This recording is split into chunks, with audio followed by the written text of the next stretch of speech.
తెలియజేస్తూ ఈ కార్యక్రమాన్ని ఎంతో విజయవంతం చేసిన సంఘం అధ్యక్షులు ప్రధాన కార్యదర్శి పసల నరసింహరావు గారికి కృష్ణ గారికి స్వాగతం తెలియజేస్తూ అలాగే ఈ కార్యక్రమానికి ఎంతో బిజీగా ఉన్న మన గజ్వేల్ బీఆర్ఎస్ ఇన్ఛార్జ్ ప్రతాపన్న గారికి తాజా అమ్మాయి మున్సిపల్ చైర్మన్ అన్న అలాగే ఇప్పుడే ఇచ్చేస్తున్న ఎస్ఐ గారికి సదాశివం గారికి స్వాగతం తెలియజేస్తున్నాం. ఇప్పుడే ఇచ్చేస్తున్న ఎస్ఐ గారికి స్వాగత సుమాలతో డాక్టర్ బిఆర్ అంబేద్కర్ సంఘం ఆధ్వర్యంలో ఇచ్చేస్తున్న ఎస్ఐ గారికి స్వాగతం సుస్వాగతం. డాక్టర్ బిఆర్ అంబేద్కర్ గారి 134వ జయంతి కార్యక్రమానికి ఇచ్చేసిన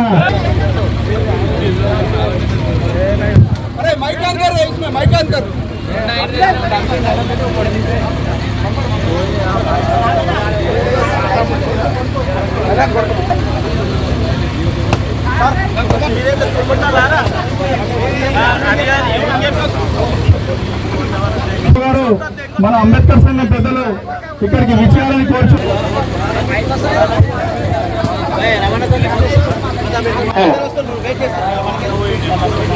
స్వాగతం సుస్వాగతం.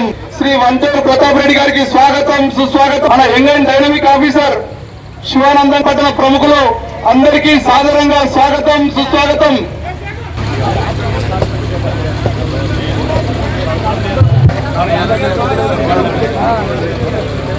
కార్యదర్శులకు చుట్టుపక్కల గ్రామాల నుంచి చేసినట్టు ప్రతి యువకుడికి జైపీఎం తెలియజేస్తున్నాం. అప్పన్న గారికి మరియు తొలి చైర్మన్ అయినటువంటి బొంది రవీంద్రనాథ్ గారికి మరియు మా డైనామిక్ ఆఫీసర్ అయినటువంటి ఎస్ఐ గారికి శివానందం గారికి మరియు నా తోటి సంఘ సభ్యులకు మరి కౌన్సిలర్లకు మరి నాయకులకు కుల సంఘాల నాయకులకు అందరికి కూడా నా యొక్క కృతజ్ఞతలు నమస్కారాలు తెలియజేసుకుంటున్నాను. మరి ఈ రోజు ఈ కార్యక్రమము ఇంత ఘనంగా చేసుకోవడము మన దళిత ముట్టుబిడ్డ అయినటువంటి అంబేద్కర్ గారి జయంతిని పురస్కరించుకొని ఈ గణతంత్రంగా మనం చేసుకుంటున్నామంటే చాలా ఆనందపడాల్సిన అవసరం ఉన్నది. మరి ఈ జయంతి ఎందుకు చేసుకుంటున్నాము, ఆయన ఎందుకు నిలబడ్డాడు అనే ఆలోచన మన ప్రతి ఒక్కరికి కూడా రావాలి. ఇంటింటికి చదువుకునే పిల్లలకు కూడా ఆయన పుస్తకాలను ఇచ్చి చదివించాల్సిన అవసరం ఉన్నది. మరి డబ్బు సంపాదిస్తేనే ముఖ్యం కాదు, బంగాలు కడితేనే ముఖ్యం కాదు, అది ఆస్తిగా మాత్రమే కానీ సరైనటువంటి ఆస్తి ఆయన ఒకటే చెప్పిండు, నేను మీకు ఓటు హక్కును కలిగిస్తున్నా, మరి దాన్ని వాడుకొని మీరు రాజులాగా బతుకుతారా బానిసలాగా బతుకుతారా అనే విధంగా ముందుకు పోయిండు. మనకు ఓటు హక్కుతోని రాజులను గమ్మన్నాడు కానీ బానిసలు గమ్మనలేదు. మరి ఈ కార్యక్రమము బానిసలాగా బతికే కార్యక్రమం కాదు, మనము రాజులాగా బతికే కార్యక్రమం చేస్తున్నాం. కాబట్టి ఏ కార్యకర్త అయినా సంఘ కార్యకర్త సంఘం కోసం కష్టపడాలి, సంఘ సభ్యులను గౌరవించుకోవాలి. మరి ఈ రోజు మన మామిడి వెంకటేశం కౌన్సిలర్ అయిండు, సత్యలింగం ఉమా సత్యలింగ గారు కౌన్సిలర్ అయినటువంటి ఆ యొక్క బలవంతుడు కాదు, బాబాసాహెబ్ అంబేద్కర్ పెట్టిన రిజర్వేషన్ తరపునే ఆయన, కానీ ఎవరో ఇస్తే అయినటువంటి కాదు. కాబట్టి చదువు ఉంటేనే సంస్కారం ఉంటుంది, సంస్కారం ఉంటేనే అన్ని సంబంధాలు పెరుగుతాయి. కాబట్టి సంబంధాలు పెరగాలంటే చదువు నేర్చుకోవాలని, గౌరవించబడాలంటే చదువు ఉండాలని ప్రతి ఒక్కరు కూడా చెప్తున్నా. ఎందుకంటే చదువు అంటే ఆషామాషి కాదు, చదువు అంటే చులకనగా చూడబడేది కాదు. కాబట్టి చదువుకే ఇంపార్టెంట్, డబ్బు కాదని ఈ సభాముఖంగా విన్నవించుకుంటూ మరి ఈ కార్యక్రమాన్ని ఇంత ఘనంగా చేసినందుకు, మరి ప్రతాపన్న విచ్చేసినందుకు కూడా మేము చాలా ఆనందంగా ఉంది. ప్రతాపన్న మాకు ఎల్లవేళలా రవణ మాకు అండదండలు ఉండాలని, ఎప్పటికి కూడా భేదాలు లేకుండా ఉండాలని కోరుకుంటూ ఈ అవకాశం ఇచ్చినటువంటి సభ్యులందరూ కూడా ధన్యవాదాలు తెలుసుకుంటూ ముగిస్తున్నాను. డాక్టర్ బిఆర్ అంబేద్కర్ గారి 134వ జయంతి సందర్భంగా ఈ కార్యక్రమానికి ఇంత పెద్ద ఎత్తున మరి కార్యక్రమాన్ని ఏర్పాటు చేసినటువంటి మరి మీ యొక్క అంబేద్కర్ అధ్యక్షుడు మరి నరసింహులు గారికి, కార్యదర్శి కృష్ణ గారికి, మీ ఇద్దరు కౌన్సిలర్లు గారికి, అందరూ కూడా మరి శ్రీనివాస్ గారికి, లక్ష్మణ్ గారికి, వెంకటేష్ గారికి, ప్రతి ఒక్కరికి కూడా మీ అందరూ కూడా దళిత సోదరులందరూ కూడా ఈ కార్యక్రమ నిర్వాహకులందరూ కూడా పేరు పేరున నమస్కారాలు తెలియజేస్తూ ఈ కార్యక్రమానికి ముఖ్య అతిథిగా విచ్చేసినటువంటి మన అందరి అభిమాన నాయకుడు ప్రతాపన్న గారికి ప్రత్యేకమైనటువంటి ధన్యవాదాలు, నమస్కారాలు తెలియజేస్తా ఉన్నాను. ఇవాళ ఈ కార్యక్రమాన్ని జరుపుకుంటున్నామంటే అంత గొప్పగా ఇంకా ఇంకా కూడా మీరు ఎక్కువ మంది పాల్గొనాలి. మన కోసం, మన బడుగుల కోసం, మన అభ్యున్నతి కోసం, మన జీవిత లక్ష్యాల కోసం మరి ఆయన అనేకమైనటువంటి త్యాగాలను చేసినటువంటి మహనీయుడు. మధ్యప్రదేశ్ రాష్ట్రంలో మరి ఆయన జన్మించి ఆయన 14 వాళ్ళు సంతానం, వాళ్ళ తండ్రికి మరి ఆయన 6 ఏళ్ల వయసులోనే వాళ్ళ అమ్మగారు చనిపోయారు. మరి వాళ్ళ తండ్రి మరి బ్రిటిష్ వారి సామ్రాజ్యంలో అక్కడ ఒక అధికారిగా పనిచేసినటువంటి మరి ఆ సందర్భంలో కూర్చుంటే కష్టం, నిలబడితే కష్టం, ఇంట్లో నుంచి 10 మందిలోకి వచ్చి నిలబడితే అంటరానితనం, అనేకమైనటువంటి వివక్ష, ఇంత కమ్యూనికేషన్ లేదు, ఇలాంటి సెల్ ఫోన్లు లేవు, చెప్పితే దిక్కులేని పరిస్థితి. మరి అటువంటి కాలంలో కూడా ఆయన మెట్రికులేషన్ పాస్ అయిందంటేనే, ఒక దళిత జాతి నుండి మెట్రికులేషన్ పాస్ అయిందంటేనే చాలా గొప్ప విషయం. మరి అటువంటి మహానీయుడు మరి ఆయన అమెరికా వరకు మరి వెళ్ళి ఆయన కొలంబియా యూనివర్సిటీలో మరి డాక్టరేట్ చేసే వరకు వెళ్ళాడంటే బర్మా సంస్థానము మరి ఒక మంచిగా చదువుకునే పిల్లలకు మరి సహాయం చేసే ఆ సంస్థానం సహాయం వల్ల కొలంబియా, లండన్ యూనివర్సిటీలోకి వెళ్ళి మరి ఇక్కడ భారతదేశంలో ఉన్నటువంటి వివక్ష, మరి అమెరికాలో చదువుకున్న వ్యక్తులకు అసలు అసమానతలు లేవు, కుల వివక్ష లేదు, అంటరానితనం లేదు, చదువుకున్న వారికి సమానమైనటువంటి అవకాశాలు అమెరికా దేశంలో ఉన్నాయి. కాబట్టి అక్కడ ఆయన ఇన్స్పైర్ అయ్యి మరి అక్కడ అమెరికాలో ఉండాలంటే అంబేద్కర్ గారికి ఆ రోజుల్లో అనేకమైనటువంటి ధనము, సంపాదన పెరిగేటివి ఉండేటివి. కానీ నా దేశంలో నా దళిత జాతి, నా దళిత వర్గాలు, అట్టడిగ వర్గాలు అనేకమైనటువంటి వివక్షను ఎదుర్కొంటా ఉన్నారు. మంచినీళ్ళు తాగాలంటే కనీసం చెరువులోకి వెళ్ళి బట్టలు ఎత్తుకోవాలంటే కూడా ఆ రోజు చెరువును ముట్టుకుంటే కూడా అనేకమైనటువంటి శిక్షలు ఉండేటివి. కాలేజీలో చదువుకుంటే ఒక మట్టి కుండలో నీళ్లుంటే మరి ఆ కుండలో నుంచి నీళ్లు తీసుకోవాలంటే కూడా ఎవరో అగ్రకులాల వాళ్ళు అక్కడ ఉండేటువంటి అటెండర్ ప్యూను మరి ఆయన పైనుంచి వస్తే దోషులు పట్టుకొని తాగే పరిస్థితి ఇది. ఆయన గమనించి ఈ అంటరానితనం పోవాలి, ఈ వివక్ష పోవాలి అంటే కేవలం చదువు మాత్రమే దీనికి సమాధానం చెప్తుంది. చదువుకుంటే తప్ప మనం దీన్ని జయించలేమని ఆయన ఉన్నతమైనటువంటి చదువులు చదివి అనేక మందికి మనలాంటి ఆయన గురించి చెప్తే సరిపోదు.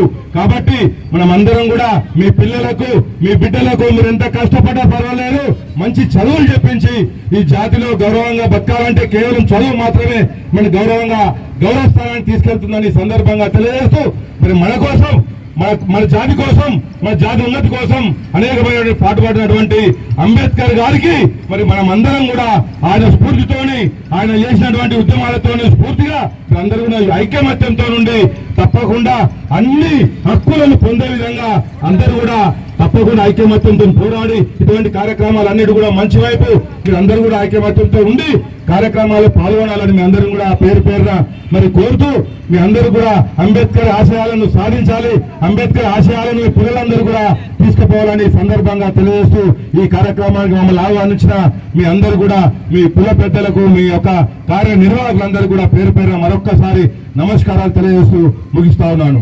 జై అంబేద్కర్. అంబేద్కర్ సంఘ అధ్యక్షులు, బ్రహ్మాండంగా ఈ కార్యక్రమాన్ని చేసినటువంటి నాయకుడు మరి పసుల నరసింగరావు గారు. అదేవిధంగా ఈ కార్యక్రమంలో చాలా రోజులుగా నేను చూస్తా ఉన్నా ఇక్కడ ఉన్నటువంటి దళిత సోదరులందరూ వెంకటేష్ కానీ, కృష్ణ కానీ, శ్రీనివాస్ కానీ, నరసింహ కానీ, జానగ్రామ్ కానీ, సత్యలింగం కానీ, రాములు కానీ, దశరథ వీళ్ళందరూ, అశోకు, మరి కృష్ణ, ఆంజనేయులు, మా లక్ష్మణ్ అందరూ కూడా నిజంగా పేరు పేరున అందరి పేరు నాకు ప్రవీణ్ అందరి పేర్లు తెలుసు. ఈ ఎండ బాగొడుతుంది కాబట్టి ఇక్కడ ఉన్నటువంటి తమ్ముళ్ళందరికీ కూడా నేను మనస్ఫూర్తిగా నేను ధన్యవాదాలు తెలియజేస్తా ఉన్నా. మంచి కార్యక్రమాన్ని ఏర్పాటు చేశారు.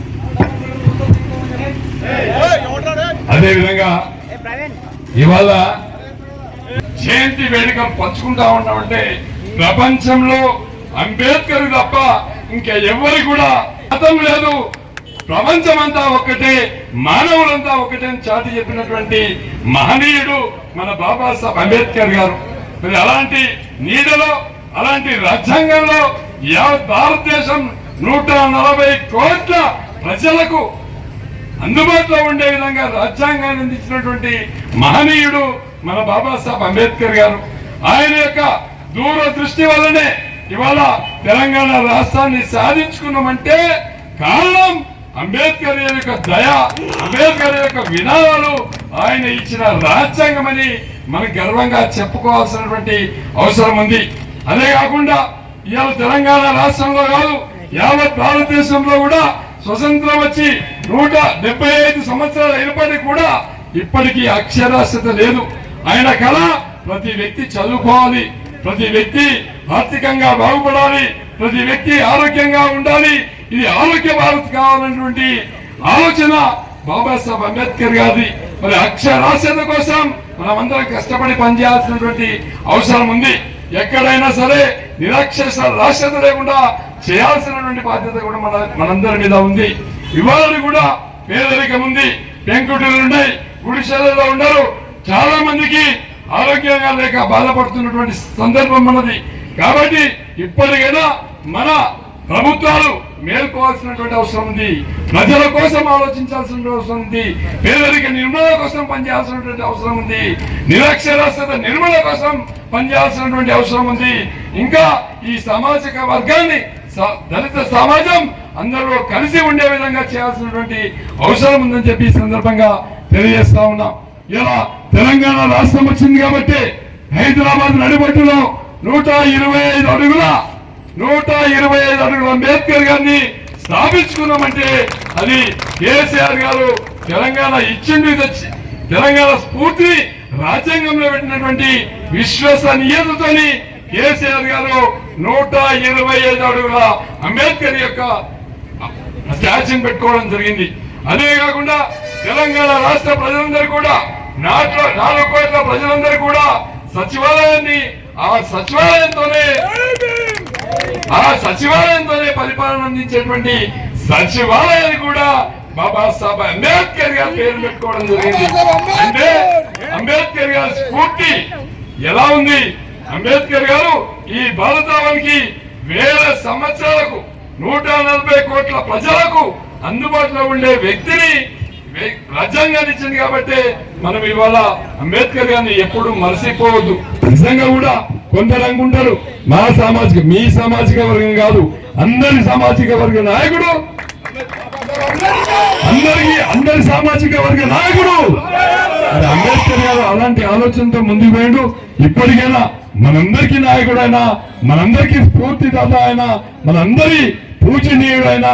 కాబట్టి మనం అందరం కూడా కులాలకు, మతాలకు అతీతంగా మనమందరము అంబేద్కర్ గారిని గౌరవించి మరి భవిష్యత్తులో కూడా ఈ సమాజంలో పేదరికం ఉండదన్నటువంటి ఆలోచనతోనే కేసీఆర్ గారు దళిత బంధు కార్యక్రమాన్ని తీసుకొచ్చారు.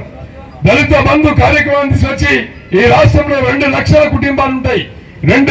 దాదాపుగా 2 లక్షల కుటుంబాలకి 2 లక్షల కోట్ల రూపాయలు ఇవ్వాల్సినటువంటి అవసరం ఉండే, అది అంచెలంచెలుగా ఈ దళిత సామాజిక వర్గాన్ని అట్టడుగు వర్గాల నుండి ఆర్థికంగా బలోపేతం చేయడానికి దళిత బంధు కార్యక్రమాన్ని కూడా తీసుకొచ్చినటువంటి నాయకుడు కేసీఆర్ గారు.